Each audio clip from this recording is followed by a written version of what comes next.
নমস্কার বন্ধুরা, আমি সুদেশনা বংস ক্লিক চ্যানেলে আপনাদের স্বাগত।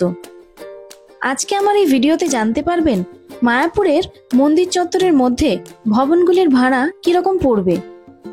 মায়াপুরে আগে শুধু শীতের সিজনেই বেশি ভিড় হতো, কিন্তু এখন প্রায় সারা বছরই প্রচুর মানুষ আসেন এই মন্দির দর্শন করতে, তাই চাহিদার সাথে সাথে বেড়েছে হোটেলের ভাড়াও।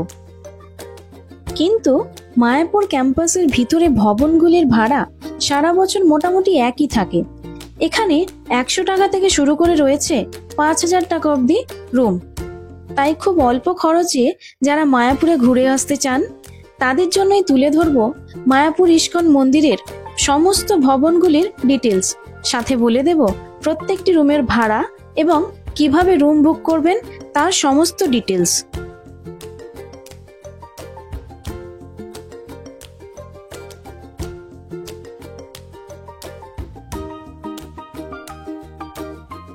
এটা হলো গৌরাঙ্গ কুটির।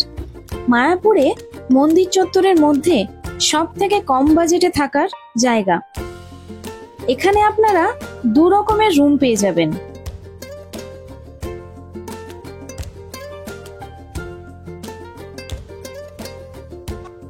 এই যে দরমা দেওয়া রুমগুলি দেখছেন, এগুলোই হচ্ছে 100 টাকার রুম।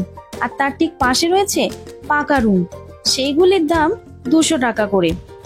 তবে এখানে রুমের সাথে কোনো অ্যাটাচ বাথরুম নেই, তাই এখানে আপনাদেরকে কমন বাথরুম ইউজ করতে হবে। এই গৌরাঙ্গ কুটিরের একদম উল্টো দিকেই রয়েছে অন্নদান কমপ্লেক্স। এখানে আপনারা এলে আপনারা বিনামূল্যে প্রসাদ পেয়ে যাবেন।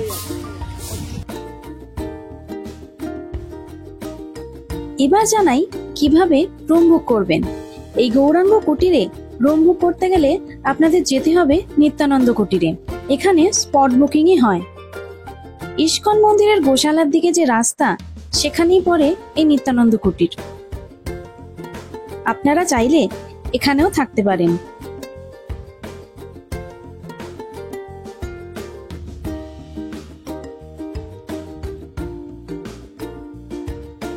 সামনে ঢুকেই পড়বে রিসেপশন।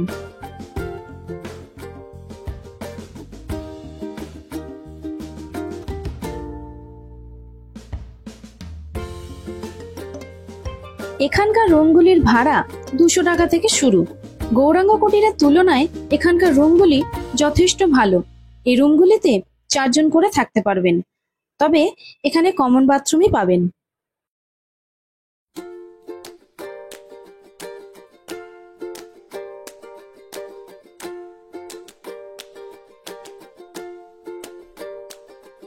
তাছাড়াও গদা ভবনের পিছনে গৌরনিতাই ধর্মশালা রয়েছে। এখানেও আপনারা 100 টাকায় রুম ভাড়া পেয়ে যাবেন। আর এখানে এক একটি রুমে 3 থেকে 4 জন করে আপনারা থাকতে পারবেন।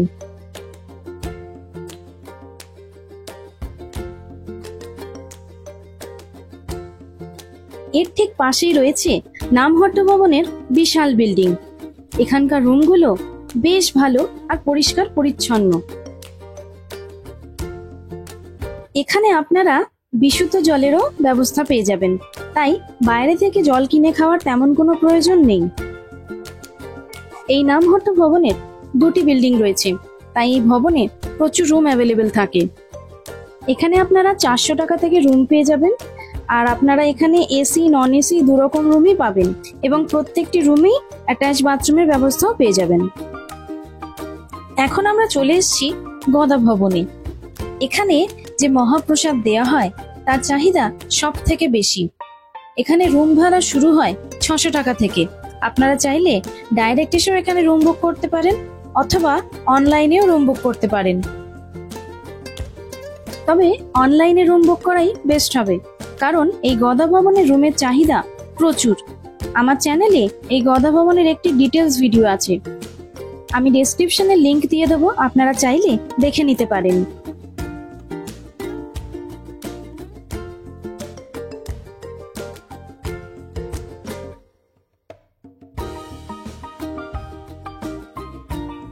অন্নদান কমপ্লেক্সের ঠিক পাশেই রয়েছে এই প্রভুপাদ ভিলেজ, যা কটেজ স্টাইলে বানানো হয়েছে। এই জায়গাটি একদমই নতুন করে তৈরি হয়েছে।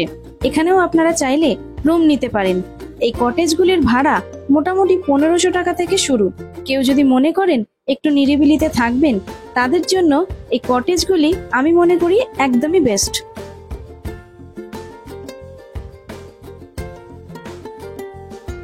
এই শ্রুতি ভবনেও আপনারা একদমই কম বাজেটের মধ্যে রুম পেয়ে যাবেন। এখানে 300 টাকা থেকে রুম ভাড়া শুরু হয়েছে।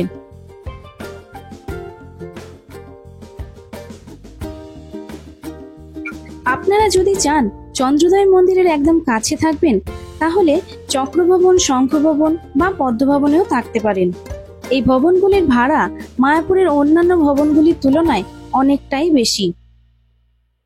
আর এই ভবনগুলি মায়াপুরের রাধা মাধবের মন্দির বা চন্দ্রোদয় মন্দির থেকে একদমই পাশে। এই ভবনগুলি সাধারণত অনলাইন থেকেই বুকিং হয়ে থাকে। নিচে আমি ওয়েবসাইটটি আপনাদেরকে দিয়ে দেব, আপনারা ওখান থেকে বুকিং করে নিতে পারেন। এটা হচ্ছে পদ্ম ভবন, তাই বিল্ডিং এর গায়ে অনেক পদ্ম ফুল আঁকা আছে। আর এটা কঞ্চ ভবন বা শঙ্খ ভবন, তাই বিল্ডিং এর গায়ে দেখুন শাঁখ লাগানো আছে। সাথেই এটা হচ্ছে চক্র ভবন, তাই গায়েতে চক্র লাগানো আছে। এবার বলি, যারা রুম নেবেন না, সকালে এসে বিকেলে চলে যাবেন, তাদের জন্য মন্দিরের পাশেই এরকম একটি বিশ্রামালয় বানানো হয়েছে। এখানে আপনারা পানীয় জলের ব্যবস্থা এবং পাশেই ওয়াশরুমও পেয়ে যাবেন। আমার এই ভিডিওটি যদি আপনাদের কাজে লাগে, তাহলে অবশ্যই একটা লাইক কমেন্ট করে জানাবেন কেমন লাগলো, আর চ্যানেলটিকে সাবস্ক্রাইব করে দিতে ভুলবেন না। Thank you.